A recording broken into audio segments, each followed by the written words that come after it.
Hey, I'm Dave. Welcome to my shop. I'm Dave Plummer, a retired operating systems engineer from Microsoft going back to the MS-DOS and Windows 95 days.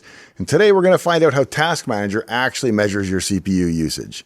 If you've ever looked at Task Manager and wondered why the numbers sometimes feel a little off, well, stick around. By the end of this video, you'll understand exactly what those percentages really mean and why they're not always what you think or would expect. But measuring CPU usage sounds like it ought to be one of the easiest jobs in computing. I mean, either the CPU is busy or it's not, right? It's silicon, not interpretive dance, so surely you just ask Windows, hey, how busy are you? And it tells you 73%, and then we all go home early. Except almost none of that is true. Because the first uncomfortable question is, busy doing what exactly? Busy on one core or all of them? Busy right now or averaged over the last second or 2 seconds or however often your UI happened to wake up? Busy in user mode or kernel mode or interrupt time or deferred procedure calls or the idle loop or some weird accounting bucket that only exists because the scheduler needed somewhere to hand the bill? And once you start asking those questions, what looked like a simple speedometer starts looking more like forensic accounting. Now, of course, this one is fun for me because, as you likely know, I wrote the original Task Manager and Microsoft was kind enough to send my code over. So today we can pop the hood open and look at how it actually did the job. The punchline is almost the opposite. It has to build a useful lie from a pile of true counters and statistics. The first thing to notice is that Task Manager is timer driven. There's a refresh event, and when that timer fires, it updates the process data and then repaints the list view. That sounds obvious, but it matters here because it immediately tells you something important. Task Manager is not showing you an instantaneous property of the machine. It is showing you a periodically refreshed interpretation of activity that happened between looks. That means the UI timer is the metronome for the display, but not for the CPU calculations.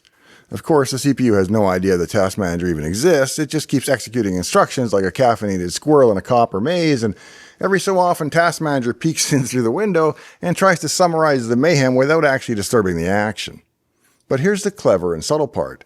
It does not trust the interval timer itself as the denominator. Because a less careful implementation might say, okay, 2 seconds elapsed, let's just divide every process's consumed CPU time by 2 seconds. But that would make the answer depend on the GUI timer firing precisely, which on Windows is already a little like trusting a metronome to stay perfectly steady while it's riding in the back of a pickup truck on a pothole-filled dirt road. Instead, Task Manager asks the kernel for cumulative process execution times. Not how busy was this process right now, but how much total user plus kernel time has this process accumulated since it started going back to the beginning of time. And that's a huge conceptual difference. Why? Because what Task Manager gets back for each process is essentially an odometer, not a speedometer. Each process is a running total of user time it's used plus kernel time, and Task Manager compares that total to the last total it saw on the previous refresh.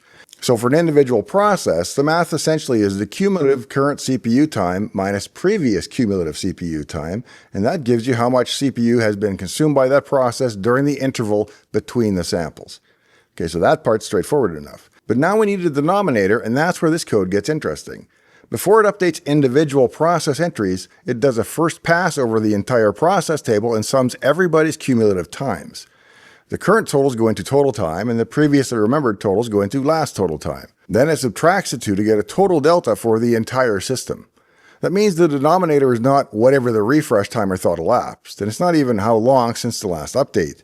The denominator is how much total CPU time was actually accounted for and consumed by all processes between the last sample and this one. It's a much better answer, and it's far more precise. If the UI got delayed a bit, or the timer didn't wake up exactly when you hoped, or the machine was busy, the numbers still come out sane because you're dividing the actual consumed process time by the actual consumed total wall clock time. Now, the display may be late to actually show it, but the ratio remains meaningful. And then the per process percentage is just that process's delta divided by the total delta. If you look at the actual code in setCPU, it does the math with integer arithmetic. Now, if that looks like the sort of thing you write when you've been locked in an office too long with a copy of Petzold and a lot of coffee, that's because it basically is. But there's method to the madness. It's just integer math arranged to produce a rounded percentage without having to drag any floating point into it through a very hot UI path. Very 1990s, very desktop utility, I know exactly what the machine is going to do, and I'd like it to do that and only that, please. Now, speaking of the 90s, there's one wrinkle on modern machines that didn't really haunt the original Task Manager, and that's the fact that a CPU second of work no longer implies anything like a fixed amount of work. Back in the day, the scheduler's time accounting and the processor's actual throughput were much more tightly coupled because the CPU clocks were comparatively static. On the modern CPUs, though, the hardware is constantly changing gears. A mostly idle core may be downclocked, parked, or dropped into a state of sleep, sipping power through a cocktail straw, and then the instant that real work shows back up, it can jump up to a much higher frequency, or even turbo past its nominal clock. Task Manager's accounting is still fundamentally time-based, which means it is answering how long was this process scheduled and idle, and not how many cycles did it actually get.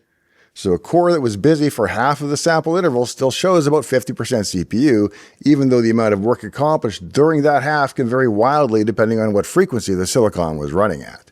And that's where users quite reasonably get annoyed because what they actually experience is the performance and not the accounting. They see one machine sitting at 25% CPU and feeling lightning fast, while another is pegged at 100% and it feels like it's trying to run Windows through molasses. The meter isn't wrong, but it's measuring sort of occupancy rather than productivity.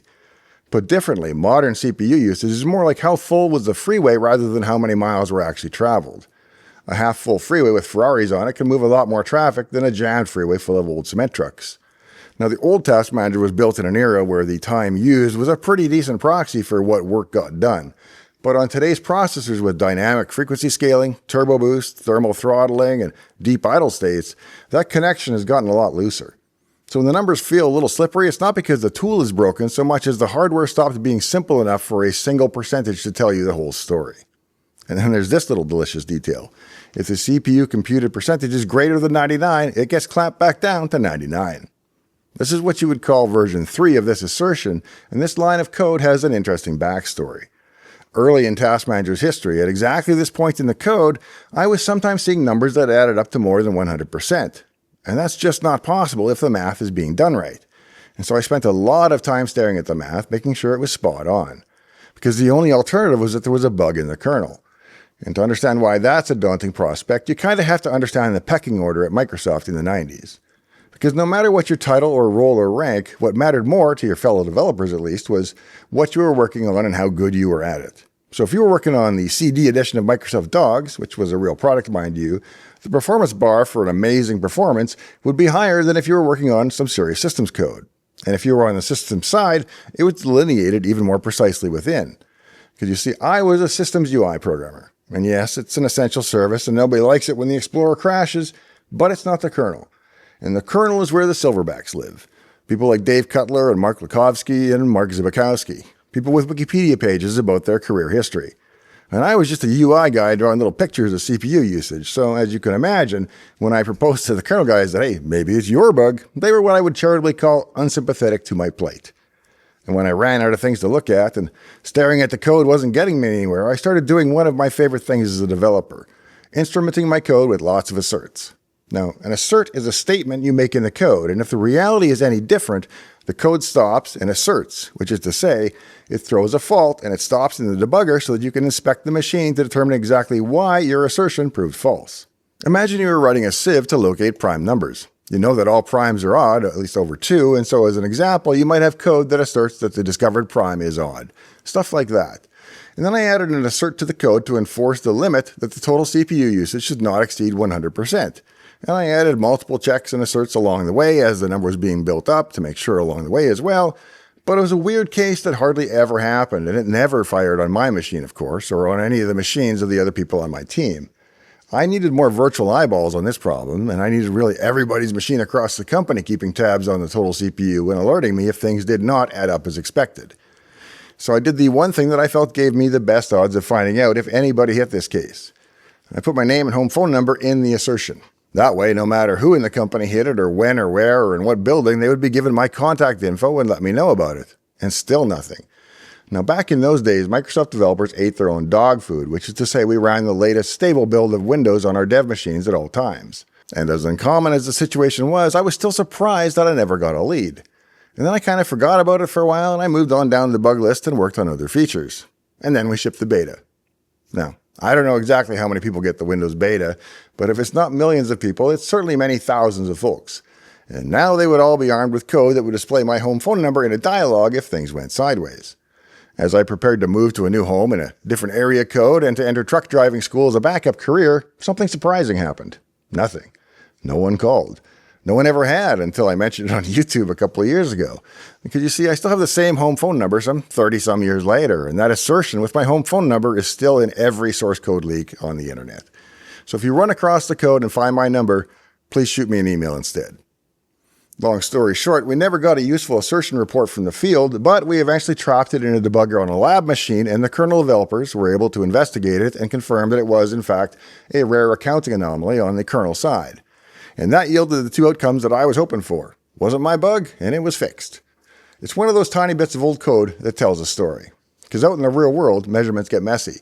Timers wobble, races happen, multiprocessor accounting gets weird around the edges. But if the UI flashes to 103% on a single percentage column, users stop asking, hey, what's this subtle accounting defect? And they start asking, why is Windows drunk? Now, one of the biggest reasons the users think Task Manager is lying to them is on multi-core machines. And this is where the denominator choice matters enormously. Suppose you have an 8-core machine and one process pegs exactly one core, flat out. A lot of people instinctively expect to see 100% in the graph because that's what it is from that process's view. It has the pedal to the floor using every sequential cycle it can get. But from the machine's point of view, it's only consuming 1/8 of the total available execution capacity. So Task Manager is going to show something like 12 or 13%. And that isn't a bug, it's just a particular worldview. Task Manager's process CPU column is answering the question, what share of total machine CPU capacity did this process consume during the sample window? It is not answering how hard did this process work relative to the one thread that it happened to own. Those are very different questions, and if you ask the wrong one of the right tool, you'll get mad at the mirror. And it gets even better because the system idle process is accounted for in there too. Historically, idle time was represented by a pseudo process called idle, which is just one of those operating system jokes that sounds absurd until you realize that it's incredibly useful. Unused CPU or idle CPU isn't nothing, it's accounted nothing. The machine needs a bucket for it. The scheduler had absolutely nothing better to do, and so the idle process becomes the cosmic wastebasket into which all unclaimed cycles are swept. And that means the percentages add up sensibly. Busy processes plus idle time gives you the total. And if one process uses 25% and the idle process uses 75%, that machine was a quarter busy over that interval. Nice, clean, and honest. But it's not instantaneous. And that part matters, so it's worth sitting on that for a minute. The CPU number in Task Manager is a moving little obituary for the immediate past. It tells you what just happened over the last refresh window, not what happened at the moment that your eyeballs landed on the row. If the process wakes up, goes berserk for 100 milliseconds, and then goes back to sleep, Task Manager may show a small average or even a rounded zero depending on the refresh window and how much total capacity existed during that interval. That's not because it missed or didn't see the work. It's because it diluted the work over that whole window. And this is why CPU usage can sometimes feel misleading. Not wrong, just averaged. Like trying to describe a car chase on YouTube by reporting the average speed from the driveway to the courthouse. Technically correct, but emotionally useless. The reality is that with multi-core machines, you either have to watch individual CPU graphs to get a sense of individual load, or just live with the fact that a single core process might be maxed out while your other cores are just sitting there. The code also has to deal with a bunch of ugly real-world corner cases that tell you that measuring CPU is not a pristine science experiment. For example, if a process's cumulative CPU time appears to go backwards, the code has to assume that the process ID has probably been reused, and so it invalidates the old process object. It's one of those cosmic coincidence things, but it could happen, and so the code must assume it's possible. And that's a great example of the difference between theory and actually shipping software. In theory, process time should never decrease. But in practice, processes die, PIDs get reused, and if you naively associate PID 1234 right now with PID 1234 from the last refresh, you can wind up comparing one process's little tombstone with another process's birth certificate. And so the code defensively throws that old entry out and starts fresh. Otherwise, you could wind up with a process actually reporting negative CPU usage. There's also a special case for the idle process having zero time, which gets invalidated as bogus because, again, it can't be exactly zero because you're not dealing with laboratory glassware here. You're dealing with live operating system state mid-stride while that horse is still running. And then we get to one of my favorite little weird corners of this file, WOW tasks. WOW stands for Windows on Windows, and it was the way that 16-bit Windows 3.1 apps could run on NT.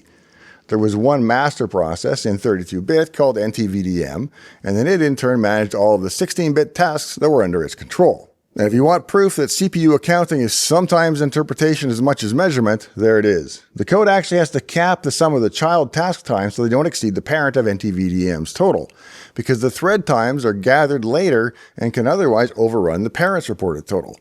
In other words, even with real counters, the moment you start attributing work across abstraction boundaries, the books stop balancing automatically. And that's the whole game. Assume nothing, assert everything. Now, CPU usage is not a substance that exists in a vial somewhere. It's a ratio built from accounting decisions. What counts as process time? What counts as kernel work on behalf of a process? What counts as truly idle? And over what window do we average? Do we show one core saturation or total machine share? Do we round? Do we clamp? Do we smooth? Do we favor responsiveness over numeric stability? Every system monitor from top to task manager answers those questions via its implementation, whether it admits it or not in the help file. Now, Task Manager's approach was cheap, fairly robust, and understandable enough for normal humans, which actually matters because a performance tool that requires a graduate seminar before breakfast has already lost the room. There's a reason we're not all rocking Windows Perfmon. But it also means you need to know what you're looking at. Like I've got a monster Dell 7875 Precision workstation here with 192 thread cores. It means that if one of them is completely pegged on a process, it would still be 99% idle. And in a more common case, if you see 12% on a more pedestrian machine, that may still be one core near melting. If you see 0%, that may mean less than 1% averaged over the sample window and not absolutely no work happened. If you see a process bounce between 0 and 6 and then 0 and 12, it's probably like a bursty worker thread doing exactly what it should. And to be fair, if you're using Task Manager to try and catch a micro stutter or a scheduler hiccup or a DPC storm with a 1-second UI average, you're kind of using a butter knife as a screwdriver. Useful tool, but wrong forensic expectation. And that to me is the interesting lesson in old code like this. We often imagine that the old utilities are somehow more pure and honest because they were closer to the metal. And in a sense they were, but what they really were was explicit. You can see the little lie being built up. You can see the choices. You can see the compromises between truth, cost, simplicity, and what would actually fit on the screen without making the list view flicker like a haunted jukebox. And just for fun, here's the Windows NT 4 Task Manager running on Windows 11 with 192 CPUs. Yes, it works, but it rounds CPU cores into groups of 16 since at that time, nobody had ever seen a machine with more than 4 cores anyway, so I had to pick what to do with them, and I decided to group them in groups of 16. Still, I think it speaks well to the code, not to mention Windows' relentless backward compatibility that it still works out of the box today. I actually love that. Because once you understand it, Task Manager stops being that thing that sometimes lies about CPU and becomes something much more respectable. A very fast, very cheap, very human-readable approximation of a complicated reality. It may not be the perfect number, but it's the number that felt the most honest and useful to me one Tuesday morning in 1995. And like Drago, I was programming for me that day.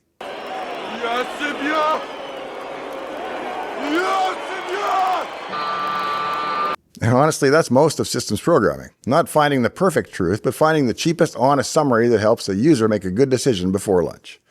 And so the next time somebody says CPU usage is easy, it's just a percentage, now you know better. It's not a thermometer, it's more of an accounting ledger. Task Manager samples cumulative execution time, computes deltas, normalizes them against total CPU consumed across the system, rounds the result, claps off the ugly bits, and hands you a number that is fantastically useful as long as you remember what question it's actually answering. And if you forget, well then it can start to look misleading. Not because the code is wrong or dumb, but because reality is slippery and hard.